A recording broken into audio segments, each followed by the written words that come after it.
আপনার নামটা একটু? আমার নাম মোহাম্মদ আবু সাইদ। আবু সাইদ, কোথায় থাকেন আপনি? এখন নারায়ণগঞ্জ জেলা পুতুল্লা থানাতে আছি, শেয়ারচর লালকা গ্রাম। কোথায়? শেয়ারচর লালকা। লালকা। আমার দেশের বাড়ি নেত্রকোনা জেলা শুশুন দুর্গাপুর থানা, গোপালপুর গ্রাম। শুশুন দুর্গাপুর। আমরা তো ঘুরে আসছি ভাই আপনাদের এলাকায়, মানে খুব ভালো এলাকাটা, খুব সুন্দর লাগে। হ্যাঁ, পাহাড়ি এলাকা। পাহাড়ি এলাকা খুব সুন্দর। আমার বাড়ি একটু ভয় ভয় লাগে, সুন্দর। কারেন্ট নেই তো, ওই যে আমার গ্রামে গেলে আরো বেশি ভয় লাগবে। এবং জনবসতি অনেক দূরে দূরে। হ্যাঁ, গেতে গেতে। এত সুন্দর এলাকায় কি ঘটছে? সেই এলাকার মধ্যে মাহাদি নামে খ্রিস্টান আছে, ওর মা মারা যায়। এটা 89 এর ঘটনা। 1989 এর ঘটনা। ওই সময় মাহাদির মা মারা যায়। তো আমরা কি আপনার পরিচিত কেউ ছিল? হ্যাঁ, পরিচিতই। কিভাবে? তাহলে আপনাদের পরিচয়টা আগে আমরা একটু শুনি। ওই পাহাড়ে আমার বাবা এই মাহাদির সাথে কৃষি কাজ করতো আর কি, একসাথে দুজনে পার্টনারে। তারপর ওই মাহাদির মা হঠাৎ করে মারা যায়। মাহাদির মা মারা যাওয়ার পর ওরা পয়সাওয়ালা ছিল, তো অনেক লোকজন দেখতে যায়। মারা যাওয়ার পরে যারা দেখতে যায় ওরা আবার গিফট কিনে নিয়ে যায় দেখার জন্য, মরা দেখার জন্য। মানে মহিলা মরলে শাড়ি কাপড়, পুরুষ মরলে প্যান্ট শার্ট ঘড়ি, ওগুলা আর কি রেডু, ওগুলা গিফট দেয়। তো মাহাদির মা মারা যাওয়ার পরে খ্রিস্টানদেরকে মাটি দেওয়া হয় আর কি। তো মাহাদির মা মারা যাওয়ার পর অনেক জিনিস বিয়ার মধ্যে যেরকম উপহার দেয় এরকম উপহার উঠলে ওইগুলো আবার কবরের সাথে দিয়ে দেয়।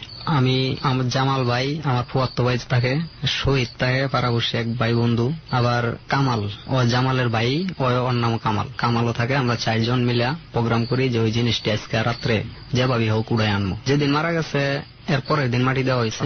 মাটি দেওয়ার পরে আর কি প্রোগ্রামটা করি, যে জিনিসগুলা দেওয়ার পর আমরা হচ্ছে ওই গিফট গুলো যা পাইছে কবরের সাথেই, কবরের নিচে দিয়ে দিয়েছে। কবরের সাথে। তো এইগুলো আমরা 4 জনে গিয়া উড়াই নিয়ে আসবো। তারপরে 11টার দিকে একসাথে ওই আধা ঘন্টার উপরে লাগে ওই জায়গায় যাইতে। যাওয়ার পরে যে লোকটা পাহারা দিত ওই লোকটা আবার গেছে, ওই টাইমে বাসায় গেছে। আমরা কোদাল নিয়ে যাই, একটা বেলসা নিয়ে যাই, খুন্তি আছে খুন্তি নিয়ে যাই, পাথর টাথর আছে খুন্তি নিয়ে যাই। ওরা নতুন মাটি করছে, বেশি কষ্ট হয়নি মাটিটা সরাই। আমাকে একটু বলেন তো, এই কবর আর বাড়িটার দূরত্ব কতটুকু? মানে দূরত্ব প্রায় 300 গজের মতোই। কবর থেকে কি বাড়ি দেখা যায়? এরকম বাড়ি দেখা যায়, তবে অনেক জঙ্গল সাইডে। তো ওই জায়গার মধ্যে আমরা গিয়ে ওই খুঁড়ার পরে দেখি বাক্সটা বাইর করে লাই। যখন বাক্সর উপর থেকে মাটিটা সরাই লাইছি, কফিনটা, হ্যাঁ কফিনটা বাইর করি। বার করার পর পুরো কফিনটা বের করে ফেলছি। হ্যাঁ, পুরো কফিনটাই বার করছি। এমন ভাবে করছি না যে কফিন দেখা যাচ্ছে। আন্দাজ করতে পারতেছি না জিনিসটি কোন মুখটা দিয়ে দিচ্ছে। কফিনের সাইডে যে কোনো একটা সাইডে দিচ্ছে। যখন কফিনটা বার করি, বার করার সাথে সাথেই টানে 2-3 খাড়ায় থাকে। আর 2 জনে দেখে কফিনটা একলা করে উল্টে গেছে। হ্যাঁ, আপনি লড়ে গেছে। লড়ে যাওয়ার পর ওই উপরে যে 2 জন ছিল, 3 জন ছিল, একজন আবার একটু সাহস বেশি, ওই আমার কাছে আসছিল। আমি আবার জিনিসটি খুঁজে উড়াইতেছি। তো ওই জিনিসটা ওরা 2 জনে দেখিয়া দৌড় দিয়া অস্ত করে জায়গা থেকে আমাদেরকে না বলে চলে গেছে। আমি ছিলাম ওই গর্তটার ভিতরে। তা আমি ওইদিকে কফিনটা কি হয়েছে না হয়েছে এটা আমি দেখি নাই, ওরা দেখছে। আমি ওই জিনিসটি উড়াই ওর কাছে দিতেছি। জামাল ভাই ছিল, জামাল ভাইয়ের কাছে দিতেছি। যেমন ঘড়ি শাড়ি, ওই জিনিসটা আমি উড়াইতেছি। এই মুহূর্তে ওরা 2 জন গেছে। যাওয়ার পরে যেটা সাহস আছে ও অনেক সাহস, 2 জন রয়েছে আর 2 জন গেছে। এনে আবার কবরস্থানটার উত্তর পাশ দিয়েই বিশাল বড় একটা বট গাছ আছে। মানে এই বট গাছটা ঘিরেই ওরা এই কবরস্থানটা বানাইছে। বট গাছ থেকে মোটা একটা ডাল ভেঙে নিচে পড়ে যায় হঠাৎ করে রাত্রে। কোন ঝড় তুফান নাই। পড়ে যাওয়ার পরে আমরা আবার গাছের বাড়িটা রেখে ছোট যে ডালি, ওই ডালটি আবার আমাদের শরীরে বাড়ি লাগে। আর বড় ডালটাই সাইডে পড়লে আমরা 2 জন সব জিনিস ফালাইতে ভয়ে এক দৌড়ে পিছ দিকে। আর কেউই চাই না কেডা কোন দিকে দৌড়ে গেছি, হ্যাঁ কইতে পারবো না আমি হ্যাঁ সাথে আছি কিনা, আমিও কইতে পারবো না যে আমার সাথে কি হ্যাঁ আছে। কবর ওইভাবেই খোলা। হ্যাঁ, কবর ওইভাবে ফাঁকা ফালায় তুই দৌড়ে আয় করছি। এটা তো স্বাভাবিক কোনো কিছু না, জ্বর তুফানেও ফালাই নাই। এটা যে কোনো কিছু স্বাভাবিক কিছু কোনো কিছুই ফেলাইছে। আয়সা করার পর অসুস্থ হয়ে যায়, জ্বর আসে। ওই দিনকাই রাত্রি জ্বর আসে। সকালবেলা আমাকে ওই কবিরাজ মহিলার কাছে নিয়ে যায়। সুন্দরীর মা কই এটা সবাই ওর কাছে নিয়ে যায়। ও বলে যে তোমার ছেলেকে খুব খারাপ একটা জিনিসে আসর করছে, যদি তোমার ছেলেকে ভালো করতে চাও আমি 3টা ফু দিয়ে দিব। ওই 3টা ফুতে 3 কেজি চাল দিতে। আমরা একটু অভাবই ছিলাম। 3 কেজি চাল দিয়ে দিলে অনেক কষ্ট হইতো আমার বাবা মার। তারপরেও ওই পেটিরে কুয়া বাইয়া 2 কেজি চাইলে রাজি করায়। তারপরে মহিলাটা আমাকে একটা ছোট একটা তাবিজ দেয়, এই তাবিজটা নিয়ে যাও, সুবাই সুবাই পানি খাওয়াই দিও। আর কি বলে ওই মহিলাটা আবার 7টা জিন পালতো, ওই জিনেরাই বলে দেয় ওরে কি কি ওষুধ কাকে দিতে হবে। তো এখান থেকে আমি ভালো হয়ে যাই। এরপরে আর এই যে আপনারা কবরটা খোলা রেখে চলে আসলেন, ওটা নিয়ে কোনো কিছু হয়? জি না, সকালবেলা আবার আমি গেছিলাম, সকালবেলা 10টার দিকে আমি ওখানে যাই, গিয়ে ডাল ভাঙ্গা গাছের থেকে যে ডালটা ভাঙছে ওই ডালটা ভাঙ্গা পাই, ডালটা ভাঙ্গা পড়ে রয়েছে। 2-3 জন খ্রিস্টান মহিলাই গিয়ে ডালটারে ছাড়াইয়া ছাড়াইয়া লাকড়ি বানাইতেছে। ঘোরাঘুরি করছেন ওইটার ব্যাপারে? না, খবরটা বন্ধ করে লেছে। ওকে, তার মানে ওভারঅল আপনাদের আর খুব বেশি একটা আরো কারো কোনো তেমন সমস্যা হয়নি? না, আর কি সমস্যা নেই, শুধু আমারই হয়েছিল। তবে ঘটনাটা সমস্যা হোক আর না হোক, আপনারা যেই কাজটা করেছিলেন এটা সম্পূর্ণই একটা মানে কি বলবো, এটা আনইথিক্যাল এবং অন্যায় কাজ। এটা খুব স্বাভাবিক, অনেক বড় মাপের একটা দুষ্টামি ছিল যে আপনারা মিলে করছিলেন। তো যেটা ওই সময় বলতে নিছিলাম সেটা হচ্ছে এই স্টোরিটা শুনে যেটা মনে পড়লো যে ওই রাজা বাদশাদের কথা, যাদেরকে আমরা ফারাও বলি, ইজিপশিয়ান কিংস, ওদের যে পিরামিড বানানো হতো তার ভিতরে এমনকি ওই যে দাস দাসীদেরকেও 100-150 জনকে মেরে ভিতরে ঢুকে রাখা হতো, যে পরবর্তী লাইফে তারা যখন আবার উঠবে তখন তাদের সাথে দাস দাসীও থাকবে আর সম্পদ তো থাকতোই। এই জন্য ওই আমরা বিভিন্ন হলিউডের অনেক সিনেমাতেও যেটা দেখা হয় যে পিরামিডের ভেতরে অনেক ধরনের সম্পদ দেখায়, আসলে ওখান থেকেই কিন্তু এগুলার কনসেপ্ট নেয়া, যে ওইটার একটা রীতি কি এখনো চলতেছে। মানে আমার কাছে খুব অবাক লাগলো, আমি জানতাম না এটা। হয়তো আমি নিজেও জানতাম না। আমাদের একটু এই বিষয়টা নিয়ে রেহান ঘাটাঘাটি আসলে আদৌ এই ধরনের ঘটনাটা ঘটছে কিনা। তো আমরা নেক্সট টাইম কোনো একটা সময় অবশ্যই এই বিষয়টা নিয়ে কোনো একজন ফাদারের সঙ্গে আমরা অবশ্যই একটু আলোচনা করতে চাই। এরপরে কি আর কোন ধরনের কোনো কিছু কি ঘটেছে আপনার লাইফে? জি হ্যাঁ, আরো অনেকগুলো ঘটনাই আমার সাথে ঘটছে। যেমন তৃতীয়তে যে ঘটনাটা ঘটে, এখানে আবার পাশে শ্মশানও আছে। ওই যে ঘটনাটা পাশাপাশি কি পাশাপাশি শ্মশানঘাট, শ্মশানঘাটটা আমাদের শুধু হাজংরারে খবর দিত, পোড়াইতো আর কি। পোড়াইতো। ছোট ছিলাম তো, গাছে বড় বড় গাছ, সব গজারি গাছ, গাছে আমি উঠতে পারতাম না, গাছের থেকে মরা ডাল ভাঙতে পারতাম না, যেগুলো বাতাসে বাইঙ্গা নিচে পালায় ওগুলা কুড়াইতাম লাকড়ির জন্য। তারপরে চিন্তা করলাম যে ওই কয়টা লুয়ে গেলে মায় যদি মারে, ওই শ্মশান ঘাটে অনেক লাকড়ি টাকড়ি পড়ে রয়েছে, বাঁশ টাস পুড়িয়া মানে অর্ধেক অর্ধেক করে ফেলায় দিয়ে দিছে, অনেক বাঁশ পড়ে রয়েছে। তো আমি ভাবলাম যে ওই বাঁশ নিয়ে আসি। বাঁশ মানে খাড়ের লাকড়িও পাইছি, টুকরা টুকরা আর কি, ছোট। এগুলো কি অলরেডি অর্ধেক পুরা? তার মানে এখানে কাউকে এই লাকড়িগুলো দিয়ে পোড়ানো হয়েছে? হ্যাঁ, জি জি, বান দিয়া বাসায় নিয়ে আসি। ওনে আমার কোনো কিচ্ছু হয় নাই। বাসায় আসার পরে দিয়ে আমার জ্বর উঠে, আমার মাই কইতেছে গোসল করে আস, খাবার দিই। তো আমি গোসল করছি না, আমি কইছি না আমার খিদা লাগবে, এখন তোর ঘরে 4 বাজে দিই, তুই 4 বাজে রিখা। রাগেই খাইছি। তারপরে আমার ফুয়াতো ভাই আমার বাড়িতেই ওরাও তাহে, আমার ফুয়াতো ভাই কই ভাই চল ফুফুরা বাড়ির জায়গা, ওখান থেকে বেড়াই আসি, অনেক ভালো মন্দ খাওয়াইবো, আমার পেটে খুব খিদা। যাচ্ছি, আসরের টাইমে বাড়ি থেকে রওনা হই। আমার ফুদের বাড়ি 20 থেকে 30 কিলোমিটার দূরে। হেঁটেই যাবেন? ঠিক করছেন? হেঁটেই যাবো, ওইখানে গাড়ি চলে। আচ্ছা, পাহাড়ি রাস্তা। আমরা 2 ভাই হাইটটা যাইতেছি, পুডিমারি বাজার পার হয়ে গেছি চারোবারা বাজারের কাছে। চারোবারা বাজারের কাছে এনে 4-5টা গুরুস্থান আছে। 2 ভাই যাওয়ার পরে আমি দেখতেছি ওই কবরটার কাছে 2টা ছোট ছোট বাচ্চা বসে রয়েছে, বসে কান্তাছে। রাত্রে 12টা বাজে এই সময়। এমন ওদের বাড়িতে যাইতে পারিনি, আরো অনেক দূরে। চান্দিরা ছিল, কবরের পাশে বসে কাঁদতেছে।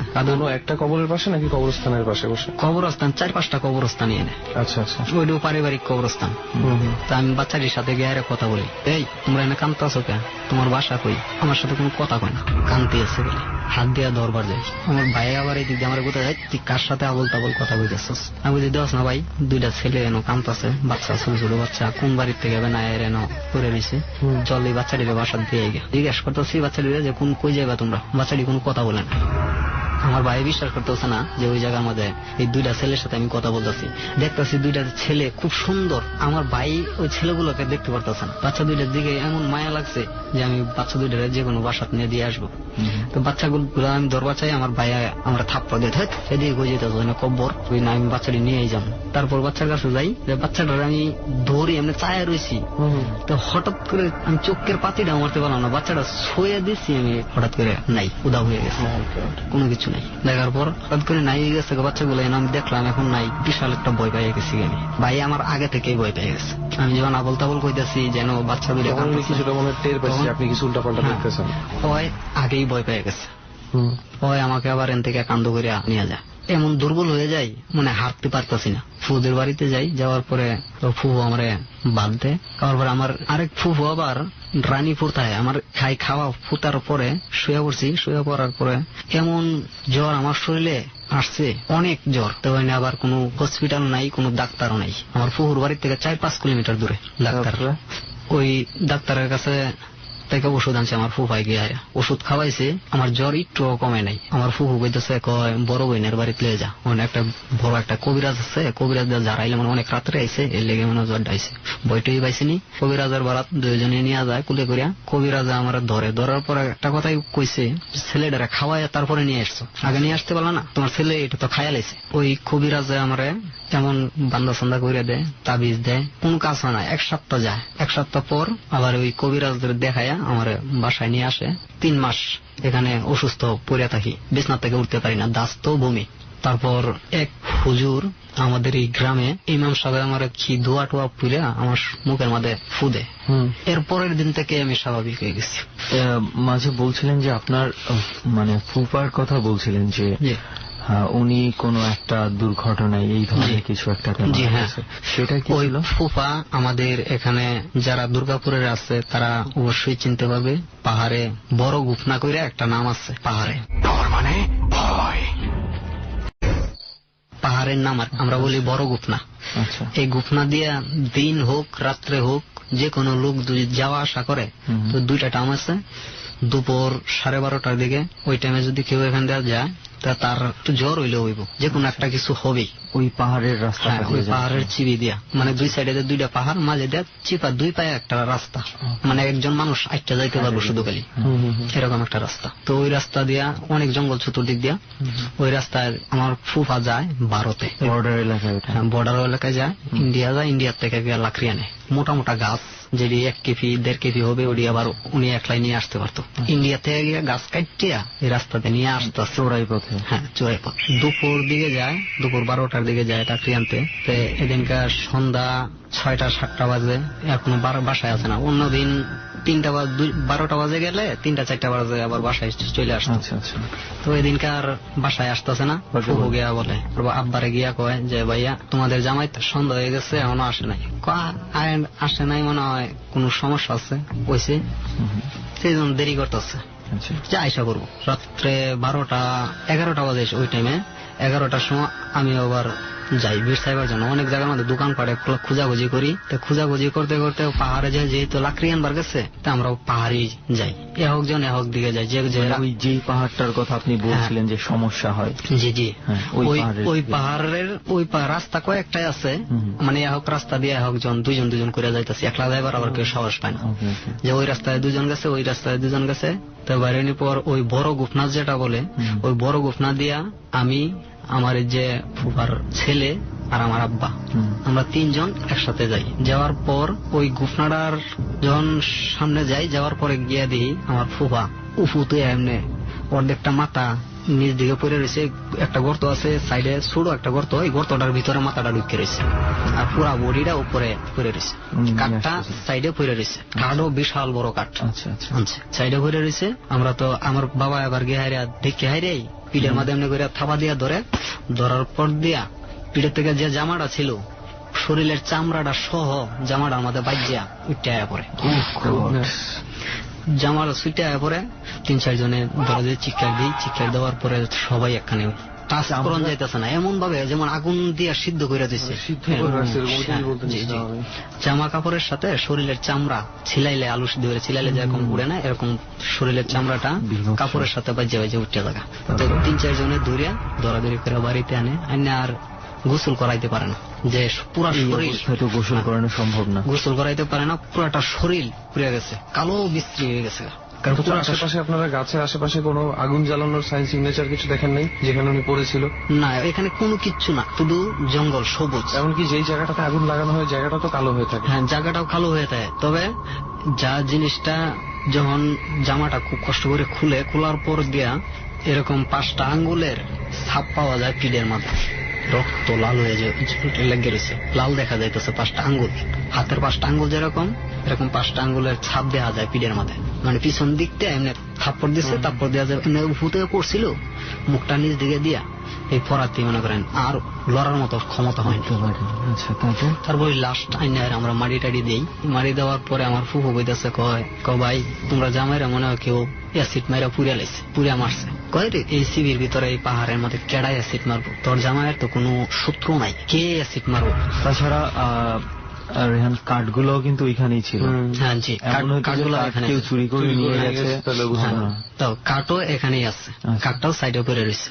পরে কইতেছে, কয় আমরা কি কবিরাজের কাছে গিয়ে দেখবো কি হয়েছে? কবিরাজ তো কয়ে দিব যে কিভাবে কি হয়েছে, কেউ কি মারছে নাকি, মারলেও বেটি কয়ে দিব। তো মহিলার কাছে যায়, মহিলা আয়না পরীক্ষা দেয়, আয়নার ভিতরে একটা গ্লাসের মধ্যে কি বলে, ওই গ্লাসের মধ্যে সব দেখতে পায়। মহিলা যা বললো যে 2টা জিন স্বামী স্ত্রী, তোর জামাই তো অনেক ক্ষতি করবার চাইছিল, ওদেরকে মারবার গিয়ে নিজে মরছে। ওর কাছে একটা খুরহি ছিল, যেটা গাছ এতটুকু ছোট জিনিসটা 1 হাত হবে, কিন্তু বড় বড় গাছ কাটতে লাগে যায় ওটা দিয়া, ইন্ডিয়ান খুর যাকে বলে। তো ওই খুরটা মাথার মধ্যে যে গাছটা ছিল, ওই গাছটা থেকে হাতে নেয় ওদেরকে আঘাত করার জন্য। জিন পরে দুজনে এখানে মিলামিশা ছিল ওই রাস্তাটার মধ্যে।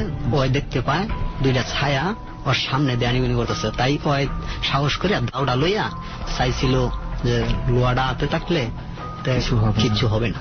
ওই জিনিসটা দেখতে পারে, ওই সামনে একটু দাও দেয়া বাড়ি দেয় আর কি, সামনে দিয়ে বাড়ি দেওয়ার পর হঠাৎ করে সামনের থেকে ছায়াটা পিছন দিকে যায়, পিছন দিয়ে গিয়া পিছন দিয়ে থাপাড়া দেয়, সামনে দিয়ে আসছে ঘুরান মেরে পিছন দিকে যায়, পিছন দিয়ে গিয়া থাপাড়া দেয়। দেওয়ার পরে তোর স্বামী এনে মারা গেছে, মরে যায়।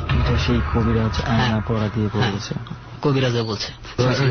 মাঝে যে প্রশ্নটা আপনাকে একটু করেছিল যে যখন ওনার লাশটা পেয়েছেন, এর আশেপাশের কোন ঘাসের মধ্যে কোন ধরনের আগুনের, কোন ধরনের পুড়ে যাওয়ার, কোন ধরনের হস্তাদস্তির ছাপ না, কোনো কিছুই ছিল না, কোনো কিছুই ছিল না।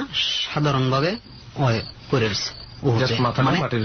একটা আছে ঘোরাঘুরি করলেও কিন্তু অনেকটি গাছের পাতালাতা ভাঙ্গিয়া থাকে, কিন্তু অনেক ঘোরাঘুরি করার সময় নেই, ডাইরেক্ট সরাসরি ভাবে যে পরে উহুতে পরে, উহুতে পড়া থেকেই। আচ্ছা, আমার কয়েকটা বিষয়ে মনে হচ্ছিল যে উনি যখন অ্যাসিডের কথা বললো, যে আমি একবার চিন্তা করেছিলাম হয়তো বা কোনো কারোর সঙ্গে যেহেতু চোরাই কাটানা হয়, শত্রুতার বশত কিছু হতে পারে, বাট উনি যেটা বললো যে তার কোনো শত্রুতা বা এই ধরনের কোনো কিছু ছিল না, হয়তো বা আপনারা সেটা জানতেন।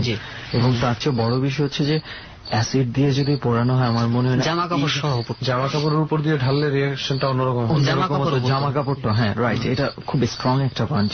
অ্যাসিড যদি শার্টের উপর দিয়ে ঢালে শার্ট পুড়ে যেত, সেটা রাইট, কিন্তু শার্টটার কিছু। তাছাড়া হচ্ছে কেউ যদি কাউকে এইভাবে অ্যাসিড ঢালতে হয়, তার আগে মিনিমাম তার একটা ধস্তাধস্তির একটা বিষয় আছে, সেই ধস্তাধস্তির অনেক পার্শ্বাপার্শ্ব হবে, জঙ্গল টঙ্গল ভাঙ্গা থাকবে। এবং আসলে অ্যাবসলিউটলি এটা মানে কি বলবো, মানে কি একটা বিষয়। মানে লোকটার কথা আমি চিন্তা করি যে ফার্স্ট তাকে ধরছে এবং সাথে চামড়া উঠে ওনার বাবা, আমার বাবা।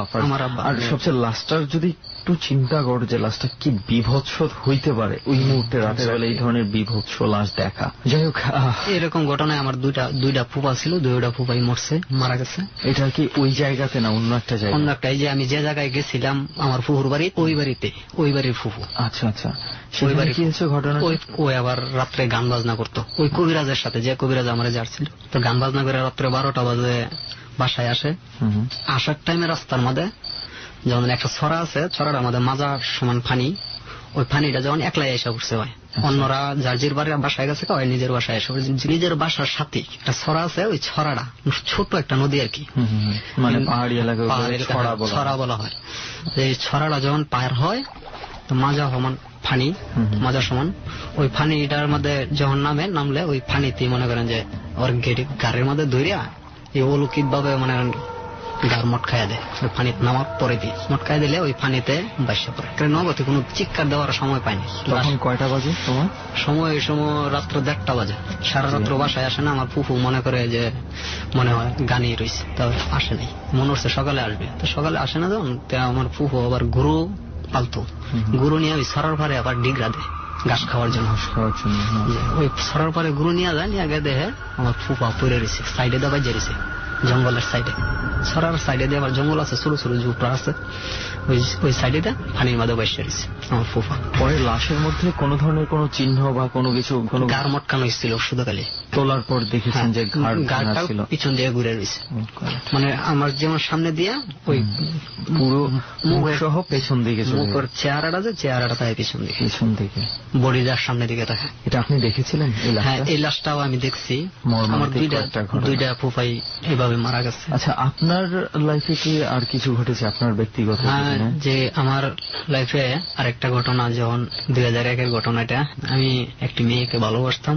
আচ্ছা, প্রায় 6 মাস মেয়েটির সাথে আমার কথাবার্তা হয়। মেয়েটি আমার আরো আগে থেকে পছন্দ করত। তো মেয়েটি আমাকে বলে একদিন যে তোমার সাথে ঠিক মতন কথা বলার সময় পাই না, আজকে রাত্রে 12টা বাজে তুমি পুকুর পাড়ে ওই শিমুল গাছটার তলে আইসো, তোমার সাথে অনেক কথা আছে। রাত্রে 12টা বাজে আমি ওই জায়গায় যাই। যাওয়ার পর দেখি মেয়েটি শিমুল গাছ তলে বসে রয়েছে। আমি আবার ধূমপান করি অনেক আগে থেকে, একটা সিগারেট ধরাইছি, ধরাই মেয়েটির কাছে গেছি। আমি যখন কাছে গেছি, যেমন আমার তো আবার বৈশা ছিল, ওইটা দাঁড়ায় গেছে। দাঁড়ায়া আমি এক কাইক আগাই, এক কাইক পাছায় যায়, কাছে আসে না। আমি বলতেছি যে তুমি আমারে কইলা যে আমি আসতাম, আমি তো তোমার হাত দিয়ে কইছি না যে রাত্রে 12টা তুমি আইসো, তুমি আমারে কইছো আসবার লাগে, আমি আসছি, তুমি যাবো কেন? আমার কাছে না। 2-3 বার আমি ডাক দেওয়ার পরে কইতে থাকো সিগারেটটা ফেলাই দাও। আমি মাত্র সিগারেটটা ধরাইছি, হবে এখনো একটা নখাই নেই, তো এখনই ফেলাই দেবো, আরো পরে ফেলাম। সিগারেটটা নিয়ে আমি কাছে যাই, ওই সরিয়া থাকা, ওই আমার কাছে আসে না, খালি আমার বলতেছে যে সিগারেটটা ফেলাই দাও। হঠাৎ করে কইতেছে না হাত মুখ ধুমু। ঠিক আছে, তো পুকুরের গাটলাতে নামো, তো ওই হাত মুখ ধুইতেছে, আমিও নামি। যাওয়া যখন দইতেছে যাক আমিও দই। ওখানে গেছি, যাওয়ার পরে ওই আবার পানিতে নেমে উঠছে আমার দিকে, কিন্তু কোনো পানি লড়তেছে না। এত আস্তে আস্তে যেমন লাগতেছে আগাইতেছে, একটু পানি লড়ে না, কোনো ঢেউ বা কোনো ঢেউ কোনো কিছু হইতেছে না। ওই গায়ে মাজা পানির মধ্যে নেমে গেছে। নেমে যাইলেও আমি দেখতেছি ওই পানির উপরেই খেলা রয়েছে। খিরি এনে আমি সকালবেলা গোসল করছি যে এত পানি এই জায়গার মধ্যে, আর ওর দিয়ে যে আডু পানি হয় না। ও যখন নিচে নামছে, আমি নিচে পানি নামাইছি, আডুর পানির মধ্যে যখন পাউডার নামাইছি, নামানোর পর এতটুক নিচে হয়ে গেছে আমার আডু। আচ্ছা, আর ওই দিয়ে পানির উপরে দাঁড়ানো। আমার ভয় লেগে গেছে যে ওটা তো হয় না, আমার প্রেমিকা না, তো অন্য কিছু। ভয় লাগলে আমি আস্তে আস্তে আবার সিঁড়ির উপরে উঠে যাই, পুকুরের পারে যাই নিচের দিকে। পরে ওই আমার ডাক্তার আছে, ভাই কিসে তুমি আমার নামে উঠে গেলে? আমি তুমি কাছে আসো না, এরকম যখন কইতেছি, ওই আমার ডাক দে, কই তুমি আসো, হাত ধরতেছি। আমি যখন আবার পুকুরেই যখন আমার কাছে আইতেছে না, তখন আমি থাপড় দিয়ে আবার ধরবার চাইছিলাম। ধরবার যখন চাই তখন আমি ধরতে পারি না। যখন থাপাটা দিছি, থাপাটা দিতেই অনেকটা মাঝে গেছে। যাওয়ার পরে আমি দৌড় দিয়ে উঠছি উপরে, উঠতে আরিয়া হেদের বাসাতে গেছি, এবার প্রেমিকার বাসাতে গেছি দৌড় দিয়ে। এই পুকুরের পাশে বাসা, যেন আবার আমার একটা বন্ধু ছিল, বাসায় গিয়ে তমাল নামের আমার এক বন্ধু আছে, পরে ডাক দিয়ে উড়েছি। পরে কইছে ও মুখের নামে একটা ফোন দিত নাম্বারে, ফোন দিছে। ফোন দেওয়ার পর আমার প্রেমিকার বাবাই ধরছে। হের আবার চাচা চাচা কি ঘরে আছে? কইতাছে তো সন্ধ্যার সময় থেকে ঘরে। আর বাইরে সন্ধ্যার সময় কোন শয়তানের সাথে জানি কথা কইবার চাইছিল, লেগা ওরে লাগাই না কোথাইছি। ওনারা চেকে রাখছে সে বের হতে না পারে, যে সে আর বাসা থেকে বাইর হয় নাই। হ্যাঁ জি, বাইর হয় নাই সন্ধ্যার সময় থেকে। আমি কার সাথে কথা কইলাম, আয় তো তোরে লুয়ে গিয়ে দিই, তো আমরা দুইজনে আবার যাই। গেলে কি অনেকে আর কিছু তা হ্যাঁ কিচ্ছু না, কিচ্ছু গিয়া পাইনি। তারপর এন থেকে আবার আমি বাসায় চলে যাই। এরপরে আর কোন ধরনের কোন এই ধরনের এর সাথে আর কোন ঘটনা ঘটে না। ওই রাতে আপনার কোনো প্রবলেমও হয় না? ওই রাত্রে আমার কোনো প্রবলেম হয় না। যাই হোক, এটা যেটা মনে হচ্ছে যে আপনার খুব হয়তোবা কোনো বড় ধরনের কিছু একটা হইলেও হইতে পারতো। জানি না আপনার হাতের সেই আগুন কোনো না কোনো ভাবে আপনাকে সেই করেছে। আমরা এটা জানি না এটা কতটুকু আসলে এটা আদৌ কতটুকু সত্য বা কি, তবে আগুনটা আমার খুবই বিশ্বাস, আগুনটাই আমার কাছে হয়তোবা আপনাকে বাঁচিয়েছে। এরপরে কি আর কোনো ধরনের কোনো কিছু ঘটেছে আপনার সঙ্গে? পরবর্তীতে যে ঘটনাটি ঘটে সেটি নারায়ণগঞ্জ। আচ্ছা, ওখান থেকে আপনি তখন নারায়ণগঞ্জে চলে আসছেন? হ্যাঁ, যে আমি তো যে এলাকাটা আমাদের ঢুকছি, ওই এলাকাটাই পুরাটাই জার্জির কবরস্থান ছিল। এখন রুম বাসা ভাড়া দেওয়ার জন্য সমস্ত কবর টবর ভাঙ্গিয়া সব পাইলিং করে বিল্ডিং উড়ায় উড়ায় ভাড়া দিতেছে। গুরুস্থান ছিল, গুরুস্থানও ভাঙ্গিয়া এরা বাসা করছে। আমি যে লালখা গ্রামটার মধ্যে থাকি, 10 থেকে 12টা বিল্ডিং এর কাজ আমি নিজেই করেছি। রাজমিস্ত্রি রাজমিস্ত্রি প্লট মিস্ত্রি। আচ্ছা, কবর ভাঙ্গিয়া এই বিল্ডিংটি করা হয়েছে। ফুয়াতো ভাই আছে, যে ফুয়াত ভাই আমার শুরু থেকে বাসায় আনছে, সবসময় বেশিরভাগ ওই আমার সাথে থাকে, আমার বন্ধুর মতো ওই আমার সাথে ছিল। ওই আমার কইতাছে সাইদ চল আজকে জালকুড়ি বন্ধে থেকে মাছ ধরে নিয়ে আসি, বিল আছে জালকুড়ি করে একটা নাম, গ্রামের ভিতরেই। হ্যাঁ গ্রামের ভিতরে পুতুল্লা স্টেডিয়ামের উত্তর পাশে। আচ্ছা আচ্ছা আচ্ছা আচ্ছা। আনুমানিক 10টার দিকে আমি যাই, আমার ভাই যায়, আরো একজন আসিল, 3 জন আমরা এখান থেকে গেছি। গিয়ে যখন জাল খাওয়াইতেছি, মানে কন্যা জাল পুকুরে জাল ছুঁড়ে মারতে হয়, ছুঁড়ে মারতে হয় পেঁচায়া হাতের কুনিতে ইয়ে করে। আমরা আবার পেঁচায় আমার মুখ কথানি জায়গা লইব, 2 জন 2 মাথাতে ধরিয়া মানে টান দিই। আচ্ছা এই মাথার থেকে এই মাথা পর্যন্ত পুরাটা পুকুরে ছায়া দিল। চতুর্দিক দিয়ে মাছ ধরতেছে, একটা জায়গার মধ্যে কেউ জাল খেয়েও দেয় না, কেউ মাছ ধরতে যায় না। কেন? এই মাঝে যে জায়গাটা, এই জায়গাটার মধ্যে 4টা বাঁশগাড়া আছে, 4 জায়গা আমরা চাইছিলাম এটার মাঝে দিয়ে যাবো, এনে যখন কেউ খেয়ে দেয় না, সব মাছ গিয়ে অনেক জড়া হয়েছে। তো এই জায়গার আমাদের এতই গভীর, 100 ফিটের উপর হইব গভীর, কিন্তু এই জায়গার মধ্যে কেউ যাইতে পারে না নিচে। আচ্ছা আচ্ছা। এতটুকুই গভীর। ওই জায়গার মধ্যে গিয়া জালটা ছাড়ি নৌকা নিয়ে সাঁতরায়, মাঝামাঝি যখন ওই 4টা বাঁশগাড়া ওইটার মাঝামাঝি গেছি, গিয়ে 2 জন জাল ছাইড়া দিছি, জাল ছাইড়া দিই। জালটা ছাইড়া দেওয়ার সাথে সাথে আমার হাতে যে বটটা ছিল, জালের যে রশিটা, এই রশিটা হাতে বান্ধা থাকে, ওই বন্ধাটা হঠাৎ করে খুলে গেছে আমার হাতের দিকে। জালও ছেড়ে দিছি, জাল তো অনেক গভীর গেছে, জালও পাবো না, বিরসায় রশি যদি না পাই। তো জামাল বাইরে কইতাছি, ভাই জাল ছাড়ছো? ছাড়ছি ভাই, হাতে তো সুতা ছুটে গেছে। সুতা ছুটে গেছে, বাট আরেক বেটার জাল, যদি জালটা যদি না উড়াই নিতে পারি তাহলে জরিমানা দিতে 500-600 টাকা। পানিতে ডুব দিয়ে বটটারে বিরসাইতেছি, সুতাটারে ওয়ও পাইতেছে না, আমিও পাইতেছি না। তো অনেকক্ষণ ডুবানির পরে হঠাৎ করে জালের যে বটটা ছিল, ওই বটটা আমার পায়ের মধ্যে পাইতে যায়। 20 থেকে 30 সেকেন্ডের মধ্যে মনে করেন যে পুরা 30 ফিট লম্বা বটটা ছিল, পুরাটা সাপ যেভাবে পেঁচায় না, ঠিক সেভাবে আমার পায়ের মধ্যে পুরাটা ভর পেঁচায়। তবু কি একটা করে পেঁচ দেওয়া, একটা করে গিট্টু দেওয়া। আচ্ছা, একটা করে পেঁচ দেয়, একটা করে গিট্টু দেওয়া, মানে ভয়। পুরাটা ভর এনে আমার পায়ের মধ্যে গিট্টু দেয়। লাগার পর আমি চিকার করতে চাই যে ভাই আমি তো টানে যাইতে পারতেছি, নিজ দিকে যাইতেছি, যে আমাকে যেন কি জানি নিজ দিকে আমার টানতেছে। মানে আপনার পা যে পেঁচে গেছে, তারপর নিচের দিকে টানা শুরু করছে। খালি নিজ দিকে আমি যাইতেছি, জালটা পুরাটা জালি আমার পায়ের মধ্যে ঝুলতেছে, এতটুকু পানি, নিচে তলা পাই না জালে। তো আমি চিকার করতেছি, ফুয়াতো ভাই প্রথম টান দিচ্ছে, যা সাইডে। আমি ভাই যাইতে পারতেছি না, তুই আমার যে ভাই হোক টানে নে। ও কতক্ষণ টানে নিতে পারে না, আমার ফুয়াতো ভাই চিকার দেয়। লগে আরেকজন মুরব্বী ছিল, মুরব্বী আবার টার পায়ে লাইছে, যেন তো কোনো কিছু হইতেই পারে। এই জায়গাটার মধ্যে যেহেতু একটু বেজাল জায়গাটা, ওই মুরব্বী কইতেছে আমার ডাক দিয়া, যাই তুমি ডুব দিবা না, তুমি বাইশা দাও। তাই আরেকজন লোক নামে, 2 জনে গিয়ে আমার 2 হাতে ধরিয়া সাতটায় আর কি টানে, কিন্তু 2 জনে আনতে পারে না। আরেকজন লোকে দূরবাইটা ওই একটা বাঁশ আনে লম্বা দেখে, আপনার এই পুকুরের পানির উপরে ফালাইলে আমার কয় বাঁশটার মাঝে চাপড়ায় ধর, শক্ত করে ধর। তারপরে মুরব্বী, আমার পদার্থ ভাই, আর 3-4 জন মিলে সবাই টাইনা উড়ায় টানে। পুরা 30 মিনিট সময় লাগছে ওই আমার গিট্টুগুলা খুলতে পকেট থেকে। ওই গিট্টুগুলো আগে ছিল না? আগে ছিল না। এটা তো গিট্টুটা পানির মধ্যেই হয়েছে। 20 থেকে 30 সেকেন্ডের ভিতরে 30 ফিট রশি পায়ের মধ্যে পেঁচাইয়া শুধু একটা করে পেঁচ দেওয়া, একটা করে গিট্টু দেওয়া। এইটাই হচ্ছে আমার প্রশ্নটা। ধর এমন হতে পারতো যে লজিক্যাল ছিল, যখন এটা হাতের মধ্যে থেকে দড়িটা ছুটে গেছে, যখন সে সাঁতার কাটছে, পায়ের সাথে যাওয়ার সময় হয়তো বা পায়ে পেঁচায় যেতে পারে, এটা খুব স্বাভাবিক।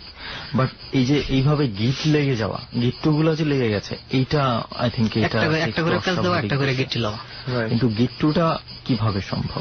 আপনাকে আমরা যেটা দেখছি যে আপনি মানে পরপর যেই কয়েকটা ঘটনা শুনলাম, একটু আগে আপনার প্রেমিকার ঘটনাটা শুনলাম, এবং এখন এটা, মানে আপনি বেশ বড় বড় বিপদের কাছে যেও মোটামুটি কোনো না কোনো ভাবে বেঁচে ফিরে আসছেন, বড় ধরনের দুর্ঘটনা ঘটেনি।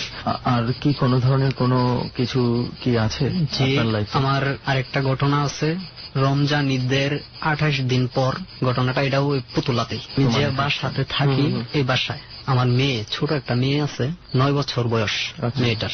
মেয়েটা প্রায় সন্ধ্যার পর আমার ঘরের সন্ধ্যার সময় বাড়িও বাতি জ্বালাইতে দেয় না, লাইটটা জ্বালাইতে দেয় না, কারেন্টের বিল উঠে বেশি। লাইটটা অফ করে আমার মাইয়াটারে ওর ঘরে নিয়ে বসায় রাখে। মাইয়াটা টিভি দেয় অনেক বসে, তো মাঝে মাঝে আবার ঘরেও আসে যে আমরা আসলাম নাকি দেখার জন্য।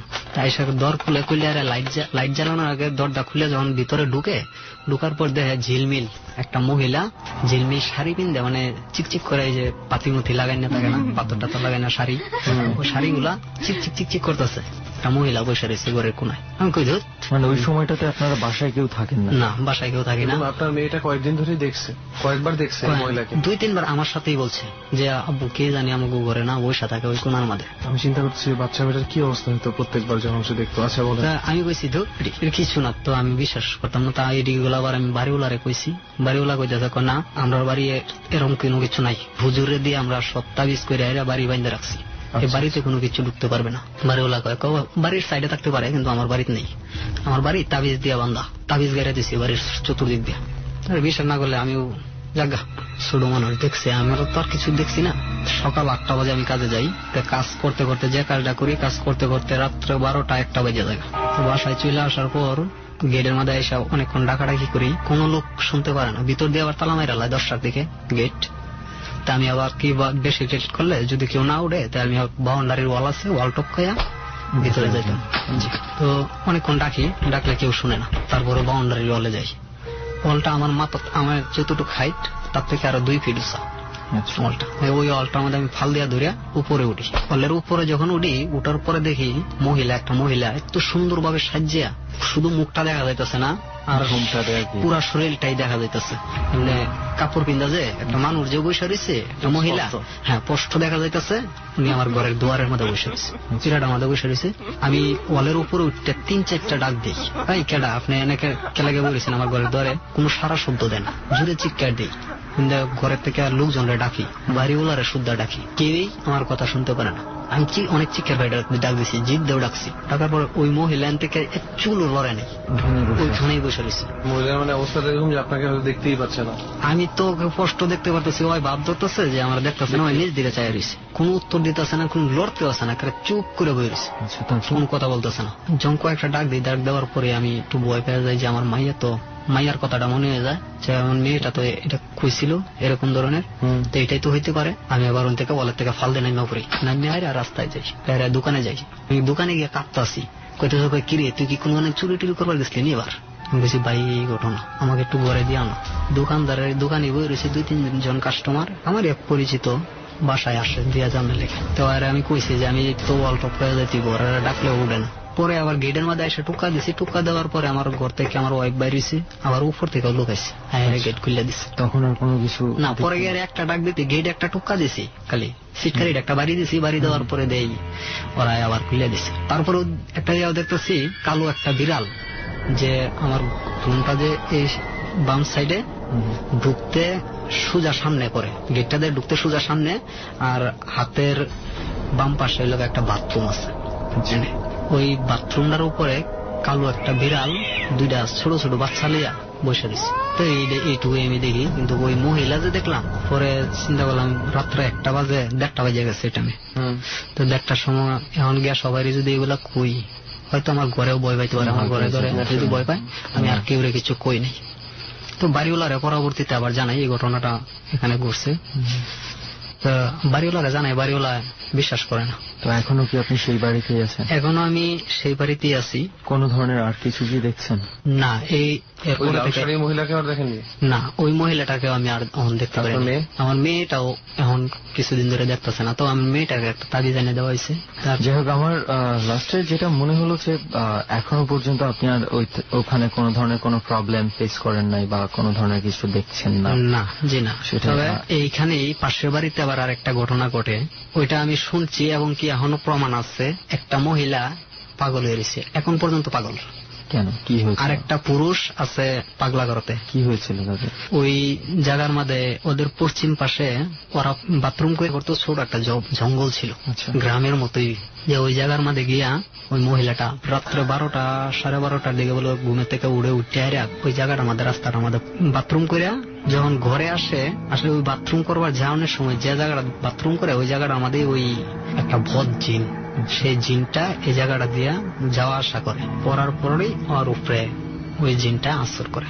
আছর করলে ওই মনে করেন পরের দিন থেকে মুখের দাঁত গুলো হাতে টান দিয়া খুলে ফেলায়, এমনি করে টান দিয়া খুলে আবার হি হি করে আসে, আর এমনি করে আবার জাতা দিয়ে লাগায়। তো দাঁত হাতে নিয়ে রক্ত, মুখ পুরা লাল, 2-3 জনে দূরে রাখতে পারে না এই অবস্থা। মুখের দাঁত গুলা টাইনিয়া খুলে লায়, তারপরে আবার কি জাতা দিয়ে থুয়ে দেয়, এমনি উল্টায় এলায়। দাঁতগুলা ধরে এনে করে উড়ায় হি হি হি করে আসে, আর মুখ রক্ত। তারপরে এই বড় দেবর থাকে যে একটা বড় দেবর আর কি, সেই বড় দেবরে আবার ওরে অনেক মাইর দূর করে, জিদ দেয়, অনেক বকা বাধ্য করে, মাইর দূর করে। কবিরাজ জানে, কিন্তু কখন পর্যন্ত কোন কবিরাজ ওর রূপটা ভালো করতে পারে নাই। এখন মনে করেন ওর সাথে নিয়মিত ঘটতেছে, হয় যদি সবসময় একজনের সাথে কথা বলতে আছে, সারাক্ষণ নিজেই কথা বলতে, নিজেই সারাক্ষণ কেউ সাথে কথা বলতেছে, আর হয় স্বাভাবিক পাক করতেও পারে। আবার আপনি যে মেয়ে, ছেলে মেয়ে এবং স্বামী, তাদেরকে খাওয়াইতেছে, রানতেছে, পাক করতেছে, খাওয়াইতেছে, এরকম স্বাভাবিক, কিন্তু কথাও কইতেছে। কিন্তু এর ফাঁকে আবার সেই অস্বাভাবিক দাঁত খুলে ফেলা, এগুলো কি সবসময় করে না, মাঝে মাঝে? এগুলা যখন অবস্থাটা বেশি খারাপ হয়ে যায় তখন করে। তো অনেক লোকজন, অনেক দূর থেকে লোকজন আসতে পারে দেখবা লাগিয়া যে কি অবস্থা। অনেক কবিরাজ দিয়ে চিকিৎসা করাইছে, হয়ে গেছে, হঠাৎ করে হয়ে গেছে। তো এখন পর্যন্ত এভাবে হইতেছে। কিন্তু একটা দোকান থেকে যদি একটা চকলেটও কিনে, অর্ধেকটা চকলেট বাহিরে এখানে ঘরের তীরার কাছেই রাখিয়া আর অর্ধেকটা নিয়ে ঘরে যায়। যদি বাজার সদাই করে আনে, অর্ধেক বাইরে রাখে আর অর্ধেক ভিতরে নিয়ে যায়। অলৌকিক জিনিস এটা এখন পর্যন্ত চলতেছে। একটা পান কিনে আনে দোকান থেকে, পান কিনে আনে অর্ধেকটা বাইরে থুয়ে যায় আর অর্ধেকটা ভিতরে নিয়ে যায়। আসলে অদ্ভুত লজিক, কি লজিক দেওয়া যাবে? লজিক দেওয়ার মতো কিছুই নাই। সব সায়েন্স, সব লজিক শেষ হওয়ার পরে সব ঘটনা শুরু হয়। মানে একটা মানুষ নিজের দাঁত নিজে উপড়ে ফেলে তারপরে হাসে কিভাবে? তো সাইদ ভাই, আপনার মোটামুটি এই ছিল আপনার? আমার আরেকটা ঘটনা, এই বাড়িতেই যে বাড়িতে যে পাগলটা হয়, এই বাড়িতে আমার সাথে যে ঘটনাটা ঘটে, আমি ওর বাড়িতেই আবার মিস্ত্রি কাজে যাই। সেটাতেও আমি চিন্তা করছিলাম যে রাত্রে দিনে কাজটা চালু করে শেষ করে দিব, কিছু টাকা আমার ইনকাম হবে। তো ওই কাজটা রাত্রে করি, বিল্ডিং এর ফ্লোর করতেছি। এই বিল্ডিংটার পাশে একটা কুরই গাছ আছে, একবারে গেছিয়াই কুরই গাছটা এক জানালার সাইডে পড়ছে আর কি, পশ্চিম সাইডে দেয়া, রুমের পশ্চিম সাইডে জানালা আছে, ওই জানালার কাছেই একটা কুরই গাছ আছে কোনার মাঝে বিল্ডিং এর। ওই কোনাটার মাঝে হঠাৎ করে এই জানালা দিয়ে কুরই গাছের পাতা, ছোট ছোট পাতা, তো ফ্লোর করতে গেলে ঘেরাটিন বলে যে সিমেন্ট গুলাইয়া ফ্লোরে ডালি, ওই ভিজার মাঝে অনেকগুলো পাতা ফ্লোরের মাঝে আমাকে ফেঁকা মিলা দেয় বাইরে থেকে। কি সর্বনাশটা করছে! আমি সন্ধ্যা থেকে 12টা 1টা বাজে এই পর্যন্ত এমন হতে পারে বাতাসে এসে করতে পারে। বাতাসে অনেকগুলো একখানে জ্বলা হয়ে পড়বো না, আর কোনো বাতাস এই মুহূর্তে নাইও। বাতাস থাকলে বাহিরে বাতাস থাকতো, আমার ফ্লোরও চালু করে টাইনা যেত। বাতাস নাই, আমি যে কারেন্ট থাকতো আমি ফ্যান চালাই ফ্লোর আরো বাতাস দিতাম ফ্লোরে, এরকম হইতেছে। এটি আবার আস্তে আস্তে করে ব্যাগটি আমি উড়াই অনেক চিল্লাচিল্লি করি, রাগারাগি করি, পাতাগুলা সবগুলা দলা করে এখানে বাইরে নেয়া ফালাই হারিয়া বাড়িওয়ালার এটা উড়াই যে এই ঘটনা করতেছে। বাসাত খেয়েই নেই, সব ঘুমাইয়া পড়ছে। জানালার সাথে ও বাড়িওয়ালাও যায়, গেয়ারে দেয় জানালার মধ্যে একটা বিড়াল বয়ে রয়েছে। বাড়িওয়ালা দেখে বিড়ালটা, বাড়িওয়ালাও দেখছি, আমিও দেখছি। দেখাবো কোনো মানুষ পাই না, যা আরেকবার কাজ করতে তাই। যখন কাজ করতেছি হঠাৎ করে এই জানালা দিয়ে এমন এক বাতাস আসে, যেমন আমার কাপড় চোপড় খুলে যাইতেছে, এরকম অবস্থা। জামার শার্টের বুতাম টুতাম যেমন ছিঁড়ে যাইতেছে, এরকম বাতাস। মানে ফ্যান ছাইরে ফ্যানের সামনে গিয়া দাঁড়াইলে যে অবস্থা হয়, ওই ঠিক একই অবস্থা এরকম হইতেছে। এই মুহূর্তেই ওই গাছটার মাঝে দেখি চিকন একটা মহিলা, মনে করেন একবারে চিকন মানুষের মতো দেখা যাইতেছে, মায়া লোকে, কাপড় পিন্দানো, সাদা কাপড় পিন্দানো ছিল। মাথার মধ্যে অন্যরকম একটা কাপড় ছিল, দুই রকম ছিল। শরীরের কাপড়টাই ছিল একরকম, মাথার কাপড়টাই ছিল আরেক রকম। তো ওই কুরুই গাছটার মধ্যে ডেলান দিয়ে এনে খাড়াই রয়েছে। আমি এটা দেখিয়া মানে জানালা দিয়ে আমার নজরটা যায়, যাওয়ার পরে এই জিনিসটা আমি বাতাসের মধ্যে খাড়াইতেছি, এর তো বাতাসের মধ্যে খাড়াই। আর এই জিনিসটা দেখার পরে আমি চিৎকার মারি, চিৎকার দিলে আমি ফ্লোরের মধ্যে পড়ে যাই। পড়ে যাওয়ার পরে আর আমি কিছু কইতে পারবো না। আমি যখন যা চেঞ্জ পিরাই, তখন আমি দেখি আমার নিজের ঘরে রুমে আমি শুয়ে রয়েছি। ফ্লোরটা আবার পরের দিন আমার করতে হয়, ফ্লোরটা নষ্ট হয়ে যায়। আমি অনেকগুলো ঘটনা সাইদ ভাইয়ের কাছ থেকে জানলাম, এক এক ছোট ছোট করে হলেও মোটামুটি আপনার লাইফে এই ধরনের এক্সপিরিয়েন্স আমার মনে হচ্ছে যে পুরো ভান্ডারই আমি বলতে পারি। রাইট। এরকম জায়গায় বসে এরকম ঘটনাগুলো ছোট ছোট হলেও আমাদের মোটামুটি কিছু কিছু ঘটনা বেশ interesting, illogical to be honest, কারণ এইসব ব্যাপারে আসলে লজিক থাকে না বলেই হচ্ছে এগুলো মনে হয় আমরা। তারপর ওরা একটা টেন্ডেন্সি ভালো যে উনি প্রত্যেকটা জিনিসই কিন্তু একটু ঘাটায় দেখছে। হ্যাঁ, লজিক একটা খোঁজার চেষ্টা করে কোথা থেকে আসলো, দেখছে যে একটা বিড়াল আছে বা এই জিনিসটা কেন হচ্ছে, আমি যে দেখি এটা কি জন্য, that is a good thing.